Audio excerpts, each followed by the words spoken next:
There's never been a better time to improve your home. And thanks to the Inflation Reduction Act of 2022, you're now entitled to generous federal tax cuts when you choose to install energy efficient replacement windows or doors into your home. What was once a $500 lifetime credit is now an annual credit of up to $1,200, depending on the products you choose. That means, for example, that if you were to theoretically replace one half of your windows this year and half of your windows next year, you could take the full replacement window tax credit in both years. Now, I want to encourage you to reach out to our office. We'd be happy to email you an IRS fact sheet and FAQ about the program. And more importantly, I want to encourage you to schedule a free consultation.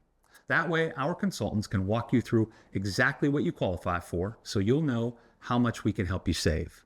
Now, did you know that this tax credit is only available for windows and doors that carry the special Most Efficient designation by Energy Star?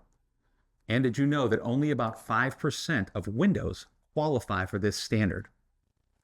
There's a significant amount of information to digest, but our consultants can make sure you understand it and show you the products that qualify. Just give us a call.